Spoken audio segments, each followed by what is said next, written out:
Hi ಎಲ್ರಿಗೂ ನಮಸ್ಕಾರ. SCRT cook ಚಾನಲ್ಗೆ ಎಲ್ಲರಿಗೂ ಕೂಡ ಸ್ವಾಗತ. ಇವತ್ತು ಬಿಸಿ ಬಿಸಿ ಬೂತಾಯಿಯ ಸಾರು, ಬೂತಾಯಿಯ ಮೆಣಸಿನ ಹುಳಿ ಅಂತ ಹೇಳ್ತೇವೆ ನಾವು, ಅದನ್ನು ಮಾಡಿದ್ದೇನೆ.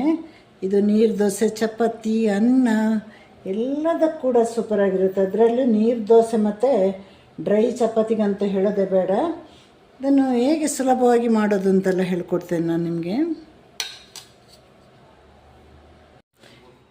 ನಾವು ಲುಲ್ಲು ಮಾಲಿಂದ 2 ಕಟ್ಟ ಮೀನು ತಗೊಂಡು ಬಂದದ್ದು. ಒಂದು ಸಾರು ಮಾಡುವ, ಒಂದು ಹಾಗೆ ಫ್ರೈಗೆ ಮಿಕ್ಸ್ ಮಾಡಿ ಇಟ್ಟೆ ನಾನು. ಅದರದ್ದು ಕೂಡ ವೀಡಿಯೋ ಮಾಡಿದ್ದೇನೆ, ನೀವೆಲ್ಲರೂ ನೋಡಿ. ಈ ಸ್ವಲ್ಪ ಜಾಸ್ತಿ ಇರುವ ಮೀನನ್ನ ಸಾರಿಗೆ ತೆಗೆದಿಡ್ತಾ ಇದ್ದೇನೆ. ಇದನ್ನು ಕೂಡ ಒಂದು 10 ನಿಮಿಷ ಹಾಗೆ ನೀರಲ್ಲಿ ಹಾಕಿಡುವ ನಾವು. ಇಲ್ಲಿ ನಮ್ಗೆ ಕಟ್ ಮಾಡಲಿಕ್ಕೆ ಸುಲಭ ಆಗುತ್ತೆ. ನೋಡಿ ಎಂಥ ಪ್ಯಾಕಿಂಗ್, ನೋಡಿ ಐಸೆಲ್ಲ ಹಾಕಿ ಸೂಪರ್ ಪ್ಯಾಕಿಂಗ್ ಮಾಡಿ ಕೊಟ್ಟು ಕಳಿಸ್ತಾರೆ. ಹಾಗೆ ಇದನ್ನೀಗ ನೀರಲ್ಲಿ ಹಾಕಿಡಬೇಕು. ಈಗ ಈ ಐಸನ್ನೆಲ್ಲ ತೆಗೆದು ನಾವು ನಾರ್ಮಲ್ ನೀರು ಹಾಕಿಡುವ. ಒಂದು ಏನಿಲ್ಲ ಅಂದರೂ ಒಂದು 10-20 ನಿಮಿಷ ನೀರಲ್ಲಿ ಇರಬೇಕು, ಇಲ್ಲಾಂದ್ರೆ ನಮಗೆ ಇದಿದೆ ಅಲ್ವಾ, ಇದೆಲ್ಲ ಮೇಲಿಂದ ಬರೋದಿಲ್ಲ. ನೀರು ಹಾಕಿಡುವ.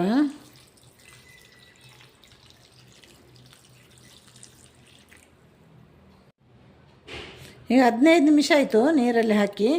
ಈಗ ಇದನ್ನು ಫುಲ್ಲು ತಲೆ ಇಡೋದಿಲ್ಲ, ಸಾರು ಮಾಡುವಾಗ ಒಂಚೂರು ತಲೆ ಇಟ್ಟು ಕಟ್ ಮಾಡಿಕೊಂಡು ಬರ್ತೇನೆ. ಕ್ಲೀನ್ ಮಾಡಿ ಕಟ್ ಮಾಡಿ ಚೆನ್ನಾಗಿ ಕ್ಲೀನ್ ಮಾಡಿ ಎಲ್ಲ ಬರ್ತೇನೆ. ಅದನ್ನೆಲ್ಲ ತೋರಿಸುವಾಗ ಬಹಳ ದೊಡ್ಡದಾಗುತ್ತೆ ವಿಡಿಯೋ.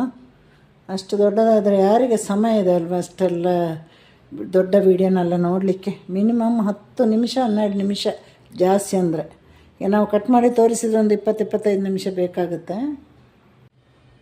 1.5 ಕಿಲೋ ಬೂತಾಯಿನ ಮಣೆ ಕತ್ತಿ ಮೇಲೆ ಕೂತು ಅದನ್ನು ಕಟ್ ಮಾಡಿ ಅದನ್ನು ತೊಳೆದು ಈ ಥರ ಬೆಳ್ಳಿ ಥರ ಮಾಡಲಿಕ್ಕೆ 1 ಗಂಟೆ ಮೇಲೆ ನನಗೆ ಹಿಡೀತು ಗೊತ್ತೆ.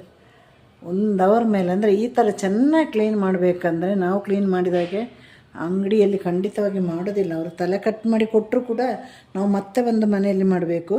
ಒಂದೇ ಸಲಕ್ಕೆ ನಾವು ಕೂತ್ರೆ ನೋಡಿ ಇಷ್ಟು ಚಂದವಾಗಿ ನಮಗೆ ಕ್ಲೀನ್ ಮಾಡಿ ತೆಗಿಬೋದು ನೋಡಿ. ಇವಾಗ ಮಸಾಲೆಗೆ ರೆಡಿ ಮಾಡುವ ನಾವು. ತೆಂಗಿನ ಎಣ್ಣೆಯಲ್ಲಿ ಹುರಿದಿಟ್ಟಿದ್ದು 24 ಮೆಣಸಿನಕಾಯಿ ತಗೊಂಡಿದ್ದೇನೆ. ಇದು ಖಾರ ಜಾಸ್ತಿ ಇಲ್ಲ, ಖಾರ ಕಮ್ಮಿ ಇದೆ. ಇದರ ಒಳಗಡೆ ಬೀಜ ಅಷ್ಟೊಂದಿಲ್ಲ. ಇದನ್ನು ನಿಧಾನ ಗತಿಯಲ್ಲಿ ನೋಡಿ ಈ ಥರ ಹುರಿದು ತಗೊಂಡಿದ್ದೇನೆ. ಈ ಥರ ಕರ ಬರಬೇಕು, ಸೀದು ಹೋಗಬಾರ್ದು. ಅಷ್ಟು ಪೇಷನ್ಸಲ್ಲಿ ಇದನ್ನು ನಾವು ಹುರಿಬೇಕು. ಈಗ ಬ್ಯಾಡಗಿ ಮೆಣಸೆಷ್ಟು ತಗೊಂಡಿದ್ದೇನೆ, ಅದರ ಅರ್ಧ ಭಾಗದಷ್ಟು ಗುಂಟೂರು ತಗೊಂಡಿದ್ದೇನೆ.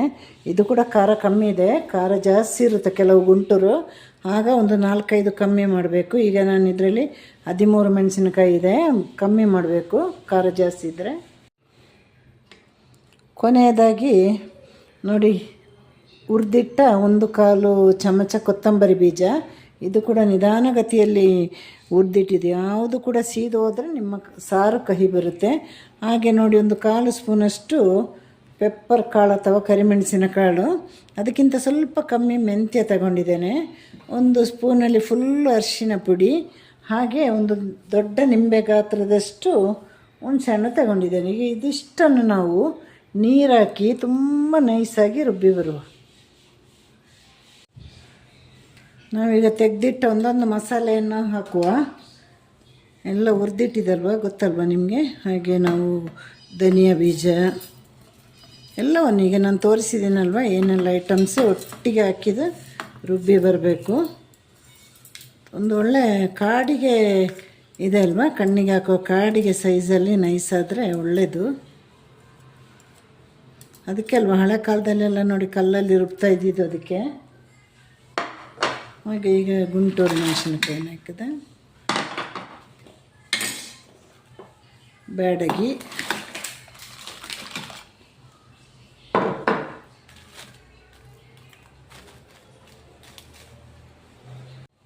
ಈಗ ಅಗತ್ಯ ಇರುವಷ್ಟು ನೀರು ಹಾಕುವ.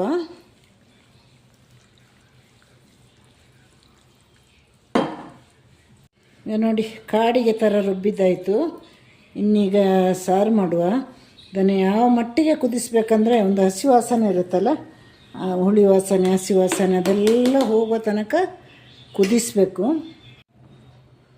ಈಗ ಎಣ್ಣೆಯಲ್ಲಿ ಫ್ರೈ ಮಾಡಲಿಕ್ಕೆ ಇಷ್ಟು ಐಟಮ್ಸ್ ತಗೊಂಡಿದ್ದೆ ನಾನು. ಈರುಳ್ಳಿ, ಟೊಮೆಟೊ, ಆಮೇಲೆ ಹಸಿಮೆಣಸಿನಕಾಯಿ. ಇದನ್ನು ಶುಂಠಿದು ಶುಂಠಿನ ಸಾರು ಕುದಿಯುವಾಗ ಹಾಕಬೇಕು.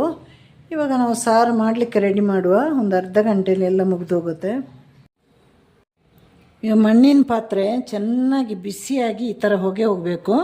ಒಂದು 2.5 3 ಸ್ಪೂನಷ್ಟು ಎಣ್ಣೆ ಹಾಕಬೇಕು. ನಿಮ್ಗೆ ಯಾವ ಎಣ್ಣೆ ಬೇಕೋ ಆ ಎಣ್ಣೆ ಹಾಕಿ. ನಾನಿಲ್ಲಿ ತೆಂಗಿನ ಎಣ್ಣೆ ಹಾಕೋದು. ಇದು ಮೆಣಸಿನ ಸಾರಿಗೆ ಮಾತ್ರ ನಾವು ಎಣ್ಣೆ ಹಾಕೋದು. ಬೇರೆ ತೆಂಗಿನಕಾಯಿ ಮಸಾಲೆ ಹಾಕುವಾಗ ಮೀನು ಸಾರಿಗೆ ನಾವು ಎಣ್ಣೆ ಹಾಕೋದಿಲ್ಲ.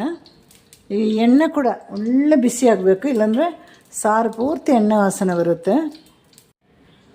ಈಗ ಎಣ್ಣೆ ಪೂರ್ತಿ ಬಿಸಿ ಆದಮೇಲೆ ನಾವು ಇಲ್ಲಿ ಕಟ್ ಮಾಡಿಟ್ಟ ಈರುಳ್ಳಿ, ಟೊಮೆಟೊ, ಹಸಿಮೆಣಸಿನಕಾಯಿ ಹಾಕುವ. ಶುಂಠಿಗೆ ಹಾಕೋದಿಲ್ಲ ನಾವು. 1-2 ಪೀಸ್ ಶುಂಠಿ ಇದ್ರ ಜೊತೆ ಬಿತ್ತು, ತೊಂದರೆ ಇಲ್ಲ. ಈಗ ಫ್ಲೇಮಲ್ಲಿಟ್ಟು ಇದನ್ನು ಚೆನ್ನಾಗಿ ಫ್ರೈ ಮಾಡಬೇಕು. ಅಂದರೆ ಈರುಳ್ಳಿ ಎಲ್ಲ ಕೆಂಪಾಗಿ ಹಾಕಬಾರ್ದು.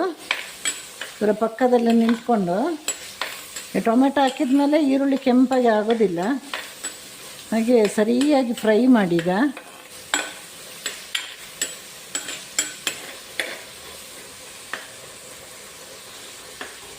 ಹಸಿಮೆಣಸಿನಕಾಯಿ ಎಲ್ಲ ಇದೆಯಲ್ಲ, ಎಣ್ಣೆಯಲ್ಲೇ ಬೇಯಬೇಕಿದು ಮೆಣಸಿನ ಸಾರಿಗೆ. ಈಗ ನಾವು ಕಡೆದಿಟ್ಟ ಮಸಾಲೆಯನ್ನು ಸೇರಿಸುವ.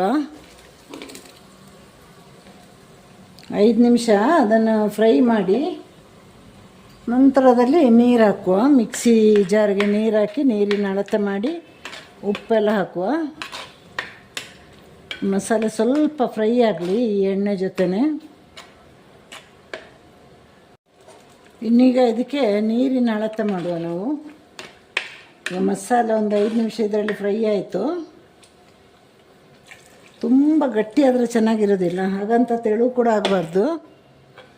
ನಮ್ಗೆ ಗೊತ್ತಾಗುತ್ತೆ, ಒಂದು ಅಂದಾಜಿದು ಕುದಿಯುವಾಗ ನಮ್ಗೆ ಗೊತ್ತಾಗುತ್ತೆ ಎಷ್ಟು ಬೇಕು.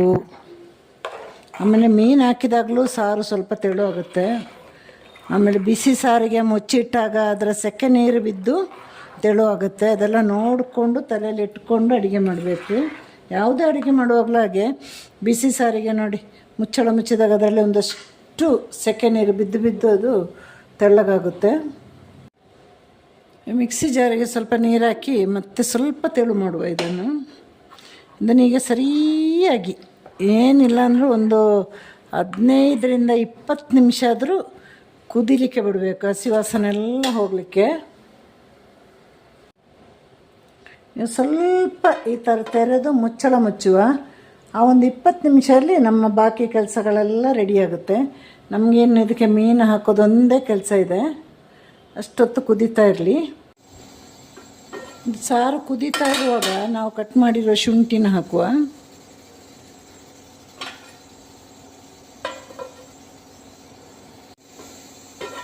ಹಾಗೆ ಉಪ್ಪನ್ನು ಕೂಡ ಸೇರಿಸುವ. ನಾನಿಲ್ಲಿ ಒಂದು 1.5 ಚಮಚದಷ್ಟು ಉಪ್ಪು ಹಾಕ್ತಾಯಿದ್ದೇನೆ. ಮತ್ತೆ ಬೇಕಂದರೆ ನೋಡಿ ಹಾಕುವ.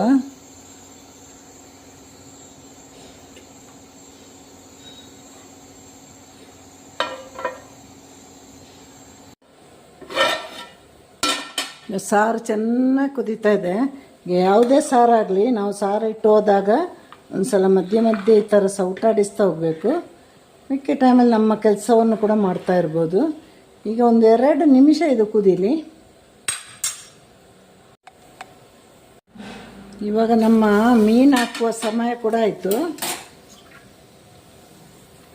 ಮೀನನ್ನು ಹಾಕುವ. ಇದಕ್ಕೆ ನೀರು ಯಾವುದು ಸೇರಿಸೋದು ಬೇಕಾಗಿಲ್ಲ, ಕರೆಕ್ಟಾಗಿದೆ ನೋಡಿ.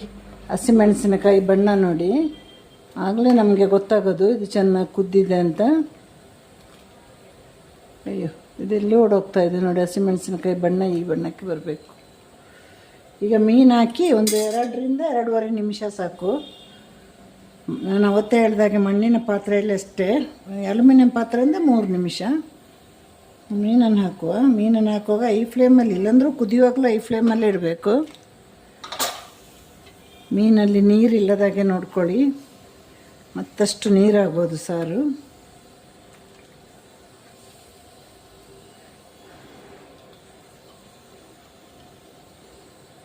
ಹೀಗೆ ಹಾಕಿ ಒಂದು 2 ನಿಮಿಷ 2.5 ನಿಮಿಷ ಸಾಕು.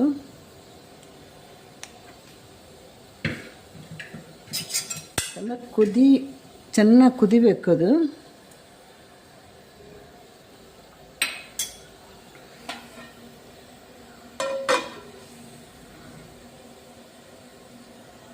ಈಗ ಮುಚ್ಚಿ ಇಟ್ಟರೆ ಇನ್ನಷ್ಟು ಬೇಗ ಕುದಿಯುತ್ತದೆ.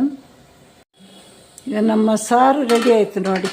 ಮಸಾಲೆ ಚೆನ್ನಾಗಿ ಕುದ್ದಿದೆ ಅಲ್ವಾ. ಈಗ ಮೀನು ಕೂಡ ಕುದೀತಾ ಇದೆ. ಮೀನು ಕುದಿಯುವಾಗ ಅದಾಗಲೇ 2-2.5 ನಿಮಿಷ ಆಯಿತು. ಇಲ್ಲಂದ್ರೆ ಜಾಸ್ತಿ ಬೆಂದೋಗುತ್ತೆ. ಈಗ ನಮಗೆ ಇನ್ನೇನು ಆಫ್ ಮಾಡೋ ಸಮಯ ಕೂಡ ಆಯಿತು.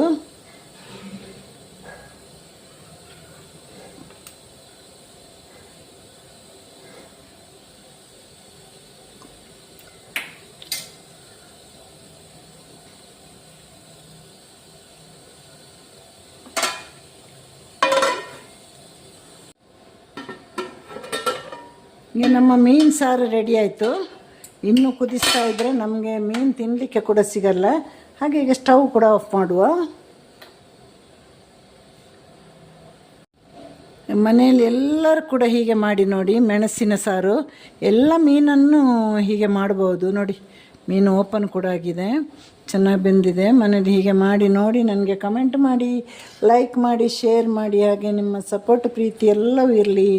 ಮತ್ತಷ್ಟು ಒಳ್ಳೊಳ್ಳೆ ವಿಡಿಯೋಂದಿಗೆ, ಒಳ್ಳೊಳ್ಳೆ ರೆಸಿಪಿಯೊಂದಿಗೆ ಬರ್ತೇನೆ ನಾನು.